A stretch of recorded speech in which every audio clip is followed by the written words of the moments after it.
Hey guys, Matthew. In today's video, I've got something really special for you guys. I haven't been uploading for the last few days because I've been working on this. I poured about 50 hours in the last few days into this thing, and I'm super happy to be finally able to share it with all of you.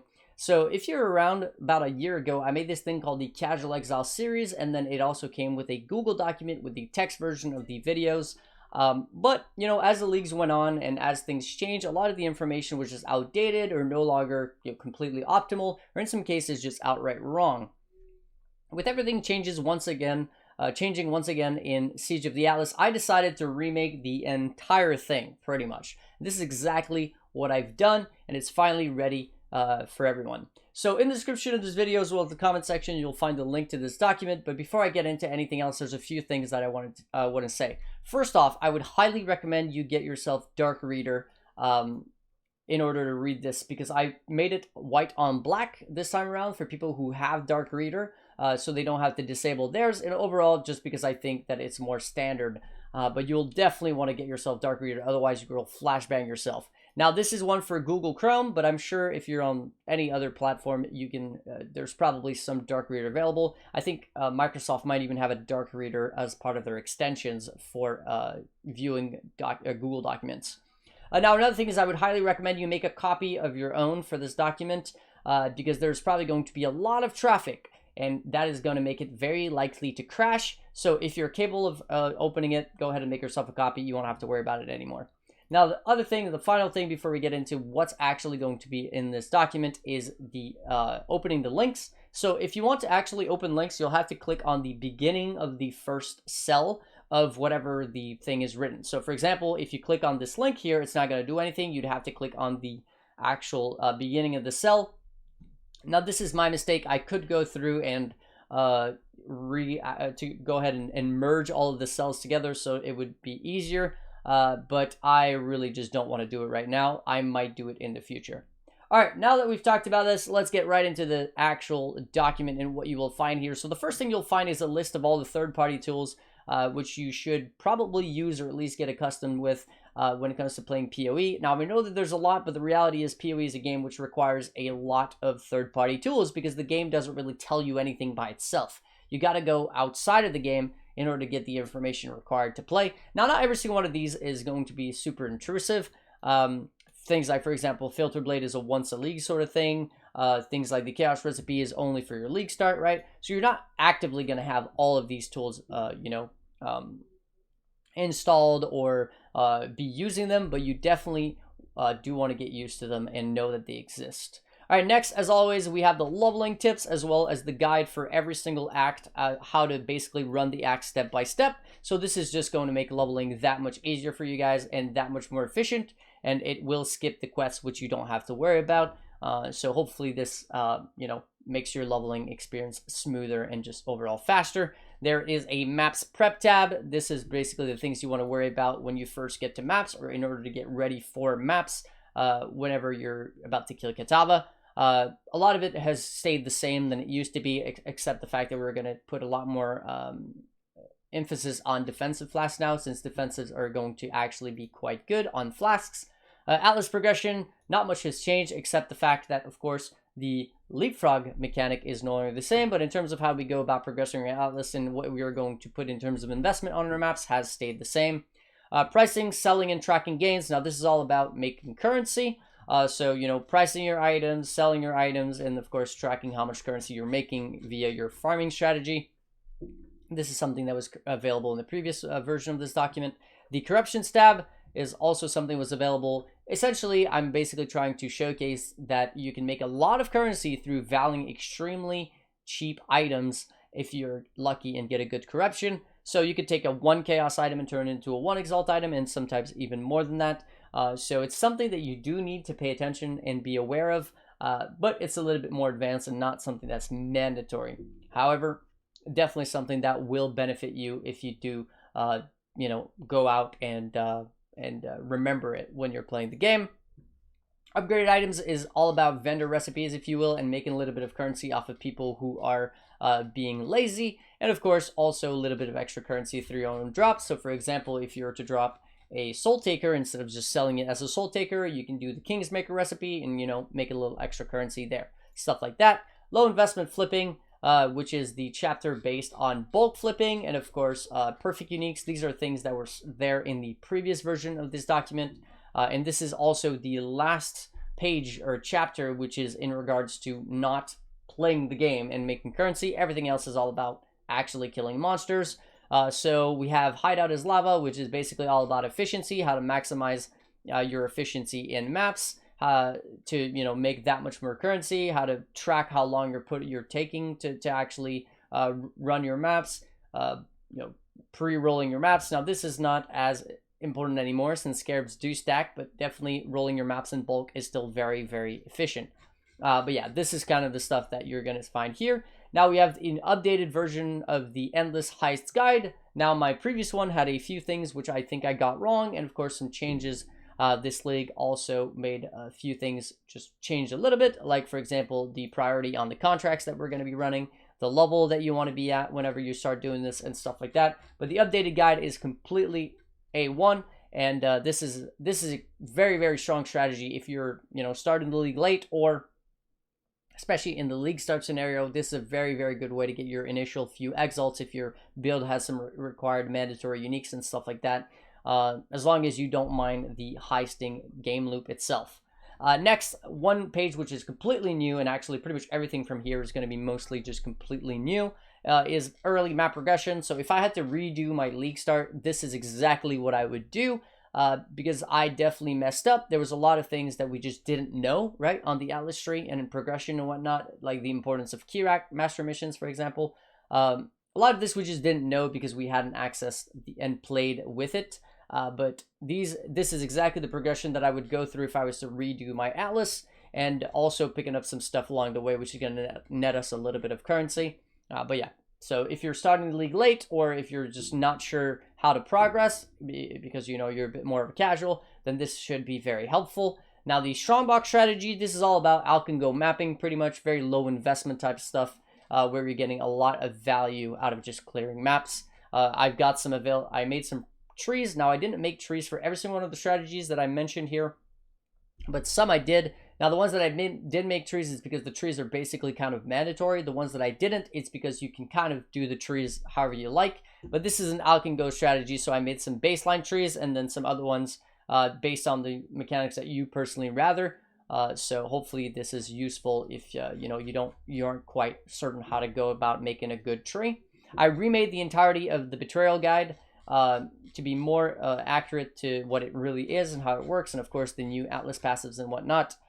So people who enjoy farming Betrayal should get a lot of value out of this. Now, unique cluster is what I personally did as my strategy this league start, and how I got my headhunter on the second day of the league.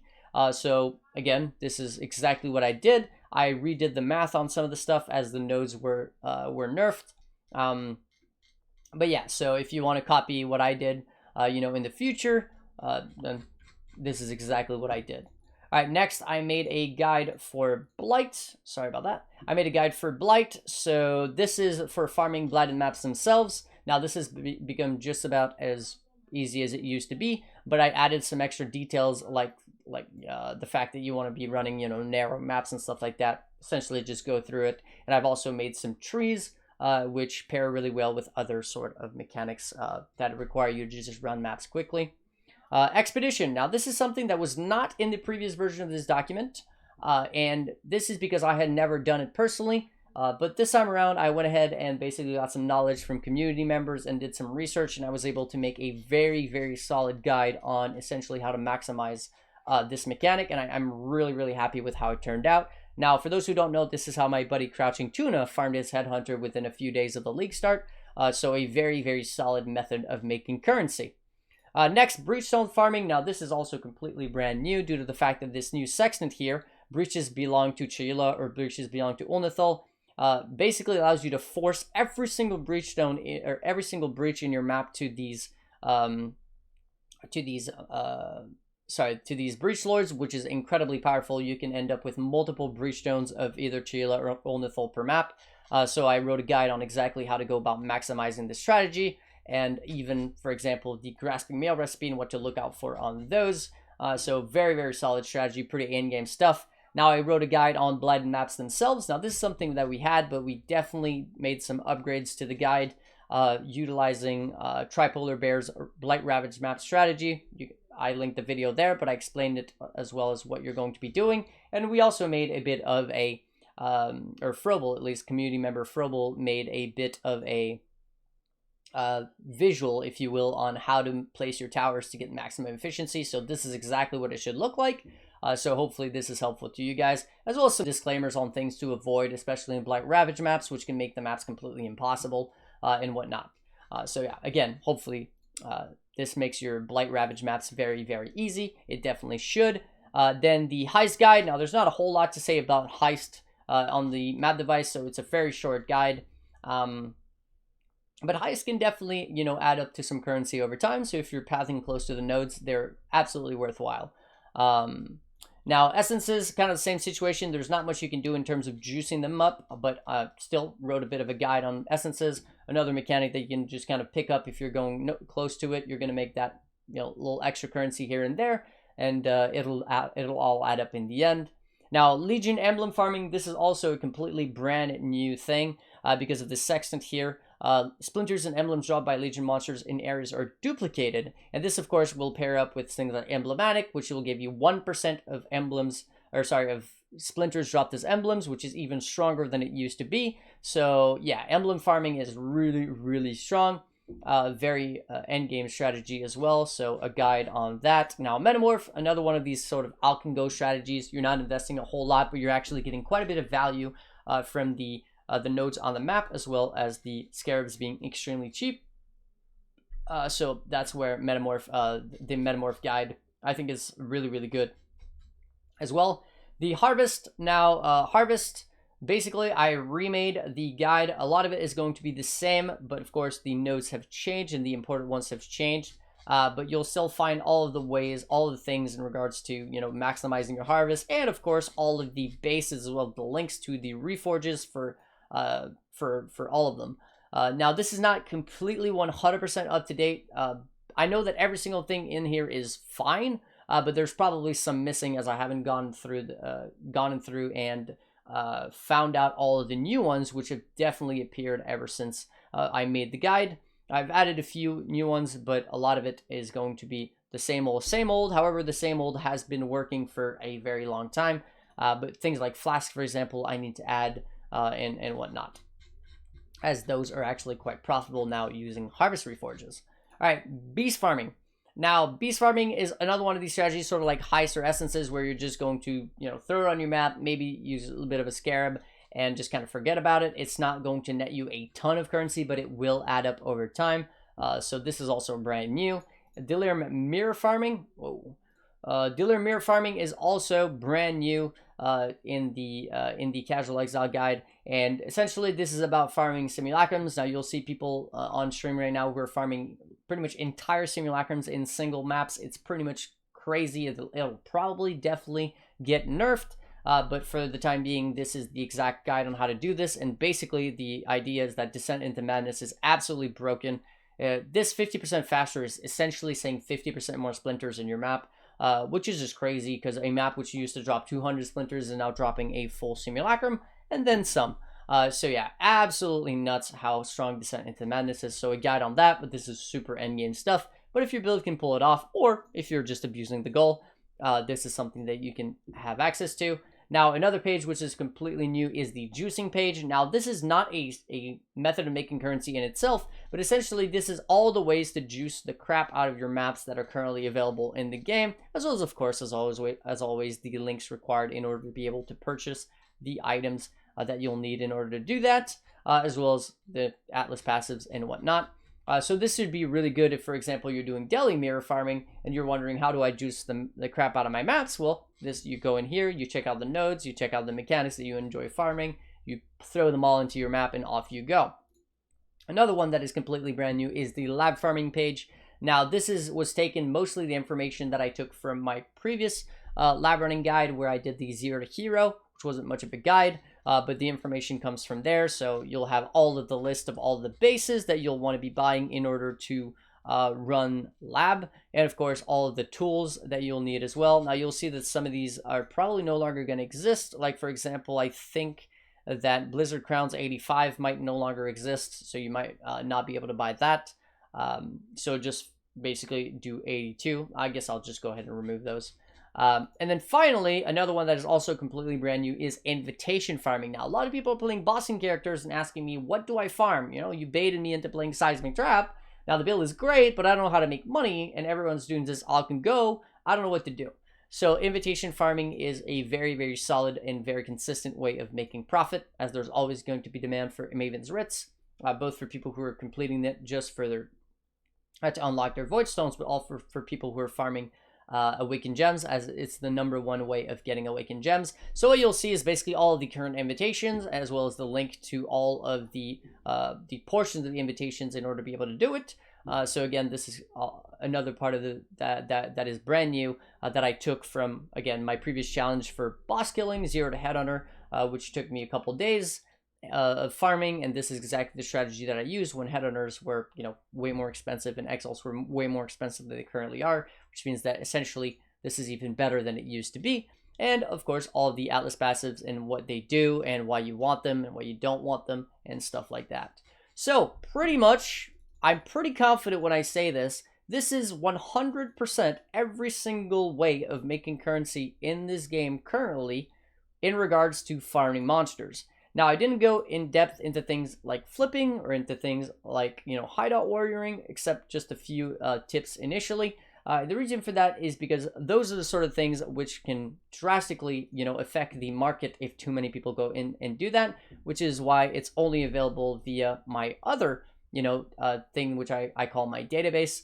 So you can check out my Patreon if you're interested into that. Definitely a pay-to-win document, but also, you know, not mandatory whatsoever. I think that this document here, with alongside all of the farming strategies that I've listed. Now, I would say that every single strategy listed here is at the very least a 2 exile per hour plus strategy. Some of them ranging up all the way up to, say, for example, 10x an hour and whatnot. But the vast majority of them, or every single one of them, is at least 2x an hour if you're doing it properly and you have the necessary passives on your Atlas, as well as, of course, the necessary pieces of the puzzle, such as scarabs and always efficiency, right? If you're not doing efficiently, then clearly you're not going to get the same results, even if the strategy is actually, you know, pretty good. So yeah, I really hope that my remaking of the Casual Exile document and the full guides are going to make, you know, your time playing Path of Exile smoother, and of course your currency earning better. So I hope you guys appreciate the work that I put into this, and yeah, I really hope that it's useful and helpful. But before I go, as always, I do want to say a massive thank you to my supporters. So Jacob, Alex, Max, Hamad, Rascoro, Brandon, welcome back, Thomas, Nate, the Great Master, Alex, the other Alex, Tim, Mercury, Johnny, Gary, Fish, Nailed, the Arsonist, and Bizden. This is, of course, anybody else who's supported me in the past and anybody else who wishes to remain anonymous. Really, really appreciate you guys, and I'll catch you guys in the next one. Peace.